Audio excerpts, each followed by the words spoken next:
Welcome to the Resistering Show with your hosts, Trina, Tiffany, Tonia. Join us today as we uncover, discover, and recover today. Today's topic is asking for help. Tiffany, I'm asking for help. Can you start us off today? Oh, that's a very good lead in. So we have been reading the Melody Beatty book, The Language of Letting Go, and it is a daily devotional, and you can just keep reusing the book day after day, year after year.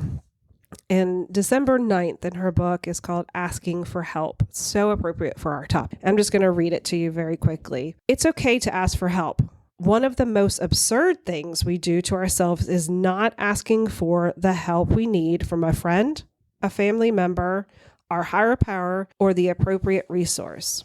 We don't have to struggle through feelings and problems alone. We can ask for help from our higher power and from support and encouragement from our friends. Whether what we need is information, encouragement, a hand, a word, a hug, someone who will listen, or a ride, we can ask. We can ask people for what we need from them. We can ask God for what we need from God. It is self-defeating to not ask for help when we need.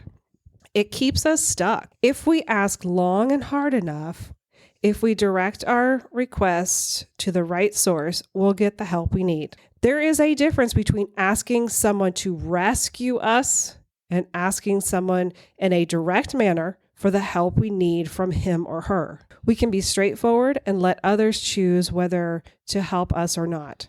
If the answer is no, we can deal with that. So I love this for a couple different reasons.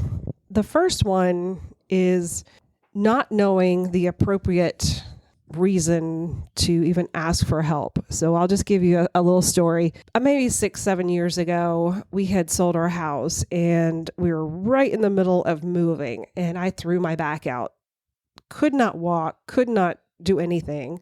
And I had to call a friend of mine to ask her to come help me clean the house after we moved everything out. It was the hardest phone call that I had to make, and I don't even know why. But when she came over, my friend Doris came over to help me. She brought her little bucket of all her little cleaning tools and her iPod, and she was smiling and happy and playing her music and dancing around and like, this is so fun.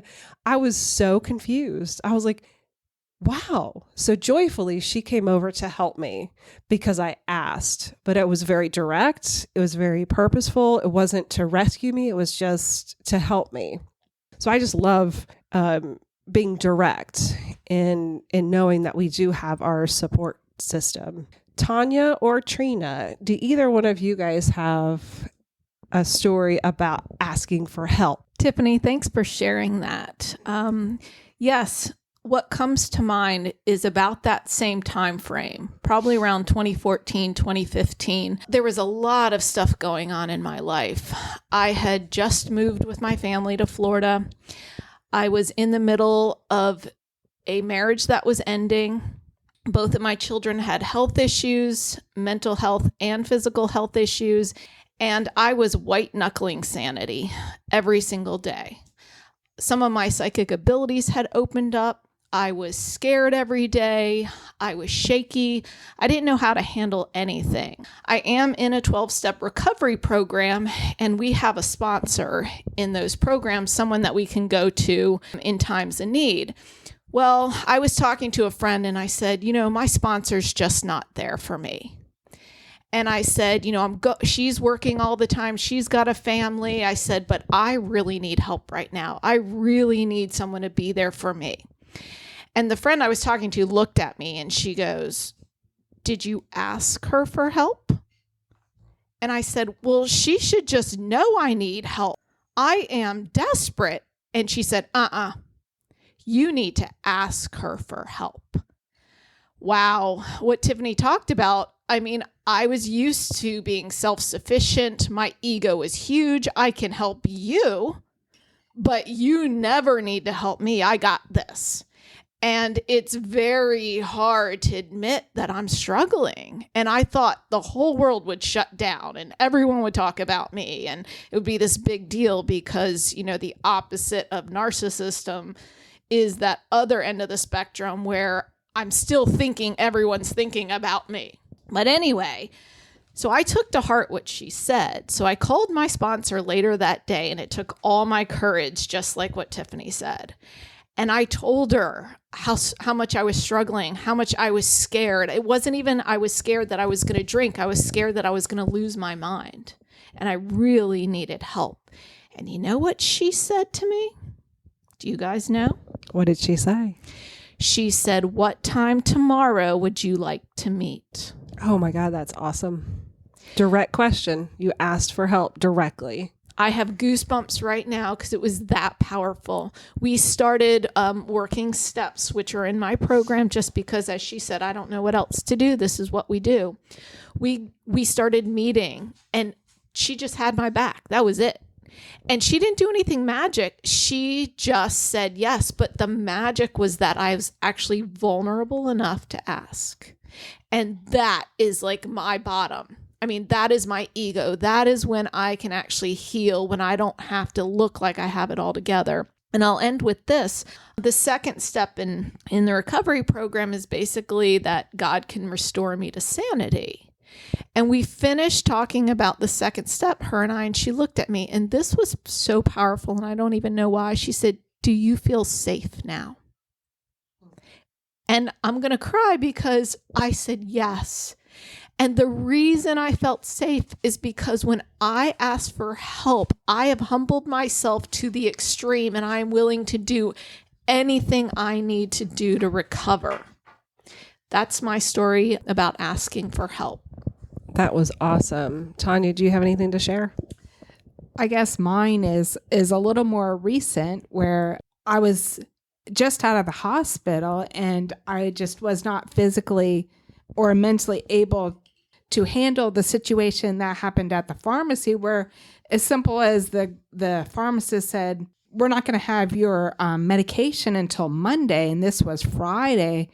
And I was just like, like, oh my gosh, I guess I'll just go die. I was, I didn't really think that, but I called my sister and, she's like, "Okay, just give me 30 minutes and I'll be right there." It's like, that's all I needed to hear. Because if I had to do it, I would have been, in the store crying and upset. So that was my story of asking for help and where I was just at rock bottom. That is so awesome. And it was so happy when you made that phone call to me. I'm like, "Kids, we got to go right now. Get in the car. Everybody go to the bathroom." Because you have always, if I need you, you're there. Like you came down in 2014 and helped with my children when I had sinus surgery. And it meant so much to me that you and your husband took time out, came down, and literally just did everything, helped me. But it was so gentle. Like there was no bullying me into, "Well, you need to do this, you need to do that." It was just right there. And I had to call you because my husband wasn't able to take off, 2 weeks to take care of me. But I knew that I needed to have this surgery done. In years past, I would have just put it off and put it off and put it off. And you and your husband came down, spent a week with me and my children, and did everything right. And I was so grateful, and I still am very grateful. And now Trina has something to interject. Thank you, Tiffany and Tonia. That was beautiful. So it comes full circle, Tiff. I heard you say that you couldn't believe your friend Doris came over joyfully, excited to help you, dancing around the house. And you just came full circle and said, "Tonia called you just a couple weeks ago and you could not wait to get into Walmart and help her, get the kids in the car, joyfully got it all figured out for her." And that's it. It's just full circle. So this is a good place to end. But I did want to say, Tiff, when she read that reading from Melody Beatty, it also talks about when you ask for help, some people may not be able to help you. That's okay. Now it's your responsibility to move on and get help. That doesn't mean you shut down. The fact that you ask is huge. And I love also what was brought up, asking direct. Direct people are the joy of the universe. So that's all for today.